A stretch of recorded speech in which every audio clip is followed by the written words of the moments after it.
Oh, rodeo days. This episode is one of the worst paced episodes I've ever seen in any cartoon. It starts out somewhat parodying early SpongeBob episodes with the announcer that usually came in around season 2. Not very funny, it doesn't lead to any other joke. It's basically only there so the curiosity of the 90s fans is piqued. We see SpongeBob and Patrick have a staring contest that wastes way too much time with this episode, and then they find a letter in a bottle for Sandy, and then with the letter they waste even more time with the episode. Okay, can I just address the main problem right now? A lot of these episodes have constant filler throughout the entire thing. If your episode does not fill 11 minutes, then you can have a subplot, or just scrap the thing. Anyway, Sandy actually does get the letter and sees that it's an invitation to the rodeo, and she starts singing about it. Is this song really necessary? Is it really something that cannot be shown or just explained in dialogue? The reason I say this is because it takes up literally 4 minutes of the 11-minute episode, and we already had about a minute of filler right before the song. So you've already taken up about a third of the episode only establishing that Sandy has to go to the rodeo. Sandy leaves for the rodeo, but SpongeBob becomes worried because he found out that rodeo clowns are there. So after he leaves and not grabbing onto the rocket Sandy was in and having a fun adventure in Texas because that would actually make for a good episode, instead he stays behind and tries to recruit the other Bikini Bottomites to save Sandy. And another major problem with this episode is I hate every single person. All of the secondary characters are complete jerks in this episode. Even if the reason that SpongeBob wants to save her is completely stupid, he doesn't explain it like that. And he just says that he wants to save her because she's in trouble. And nobody cares. So what does SpongeBob do after he knows nobody wants to help him? Easy. What SpongeBob does best, kidnapping people. Not the first time, but then again, we'll get to that. And then we get the most rushed conclusion in SpongeBob history. The bubble everybody was in pops, and then Sandy falls off her bullfrog. The bullfrog then kidnaps SpongeBob, and then Sandy rescues him, and then they live happily ever after. This happens in the span of 30 seconds. And need I remind you that there was a song that basically had one lyric, and that was Rodeo, and it lasted about 4 minutes. So is having that staring contest in the beginning really more important than actually having a good story? Really?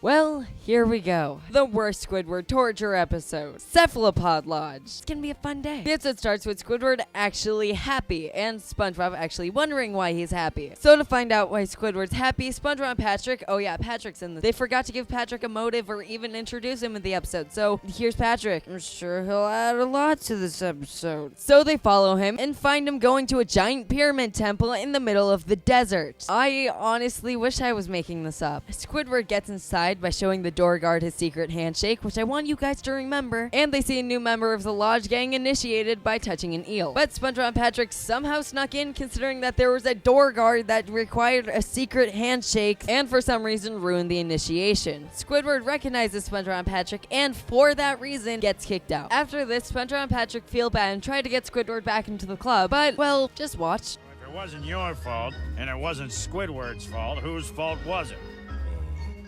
Maybe it's your fault. Yep. How could you possibly see that there is a giant gaping plot hole in your story? Address the plot hole and continue to ignore it. This tells me that the writers knew what they were doing was a bad idea, didn't feel like rewriting the script, and thought that addressing the problem through dialogue would actually cover it up and not just make the audience aware of the giant problem. No, Patrick, those aren't plot holes. They're plot enhancers.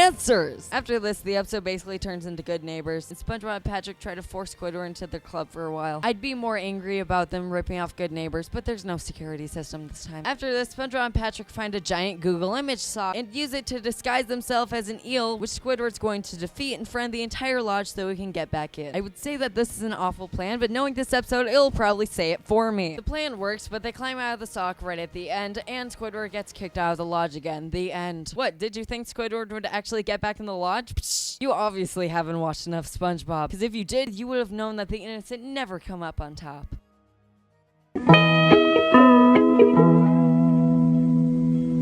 Atlantis Squarepantis is only number 2.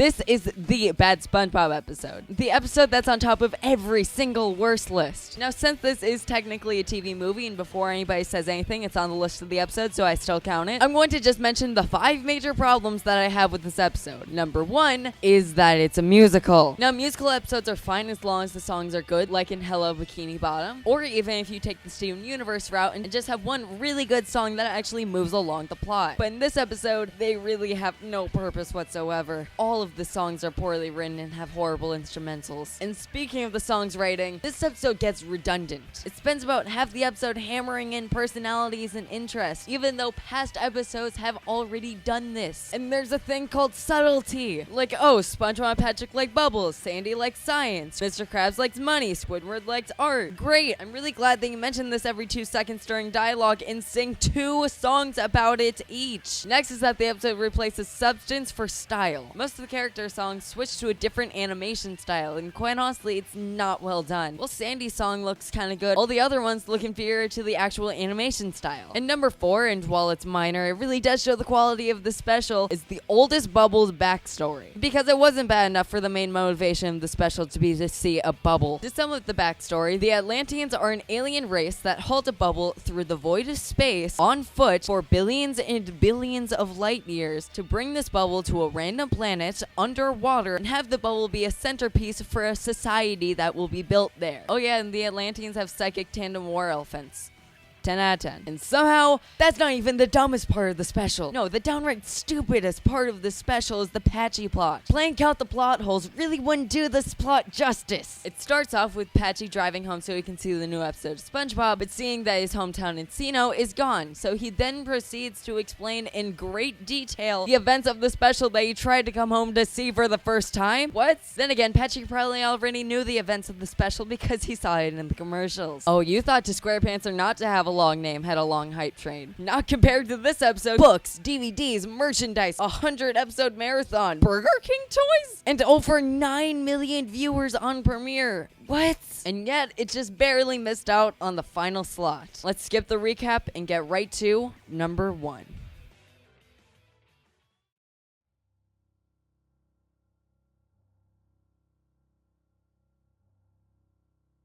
When I was first making this list, I basically had Atlantis Squarepantis at the top. It was basically kind of my cop-out entry because it was at the top of everybody else's list, so why wouldn't it be at the top of mine? But after thinking about it for a bit, no, I would not let this episode escape from number 1. I would not let something as terrible, as insensitive, as disgusting, as heinous escape from number 1, because number 1 can be nothing except for one course meal. This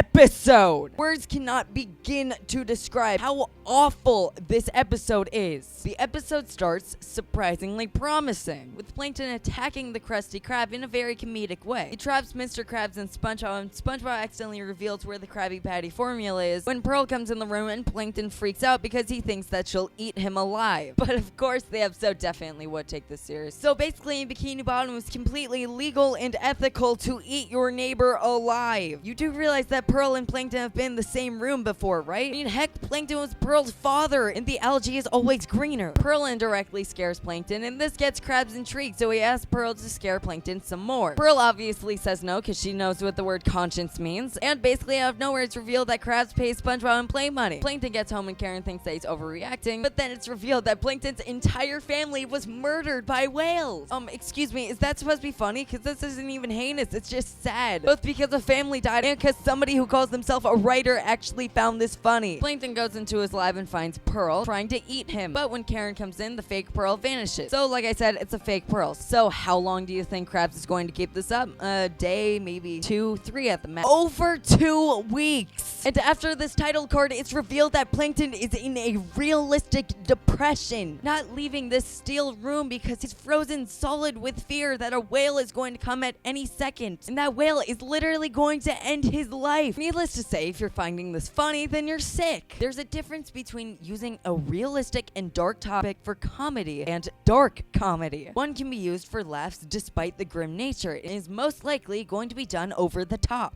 The other one is morally questionable. After this, we get to see Plankton's nightmare of the night. And in this nightmare, we see Plankton being chased down a steel hallway by a demonic pearl who actually does eat him. And then when he gets swallowed, he finds his dead family and then gets half digested. Yet the writers have problems, and saying that it's just with the story is the understatement of the millennium. Krabs reveals that he was scaring Plankton the entire time. What a dream! No, but seriously, am I supposed to be surprised that the innocent bystander is innocent and that the person who wanted Plankton dead is trying to kill Plankton? But it's what happens next that absolutely cements this episode at nothing below number 1.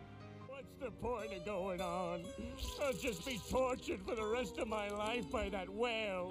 That's it, I'm done. Go away, cheesehead.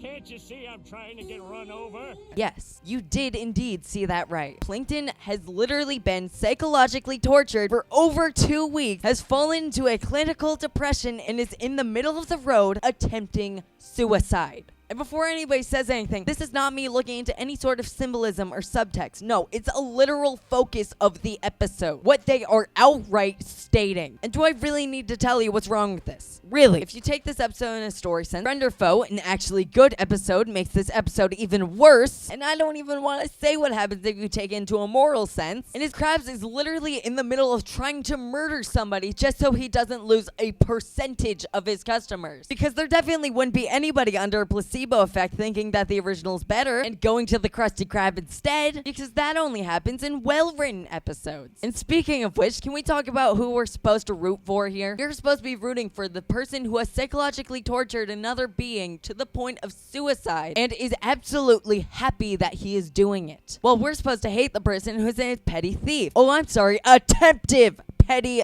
thief. And want to know what makes this episode even worse? When we basically find out that Krabs doesn't care about life, or at least the lives of others, yet the writers still see Plankton as the villain and Krabs as the hero. The person in the middle of murder, the hero. This wouldn't even work in something like South Park, something as demented as Brickleberry. Shows that have literally built themselves upon dark and shocking comedy. After this, SpongeBob tries to clear everything up and tells Plankton that Krabs is afraid of mimes. So Plankton comes into the Krusty Krab and ambushes Krabs with a mime. But then it's revealed that SpongeBob just used this as a trap so he could torture Plankton again. Even though in a scene not even 2 minutes ago, SpongeBob was talking to Krabs about how horrible the thing he's doing is. And then thank God the episode ends. And after everything I've told you, after everything Plankton has gone through, after everything the writers have thrown at us, they were still going to call this episode, and I quote, Plankton Got Served. To say the least, this episode has been universally panned, even by Steven Hillenburg himself. In an age where animation can take you anywhere, any place, anytime, with anybody, my question would be, why would you choose to go to a place as heinous as this? I'm the Osman Keyblade. While I love SpongeBob, gotta do something incredible to get me to forgive it for this. Thank you guys for watching. See you next adventure.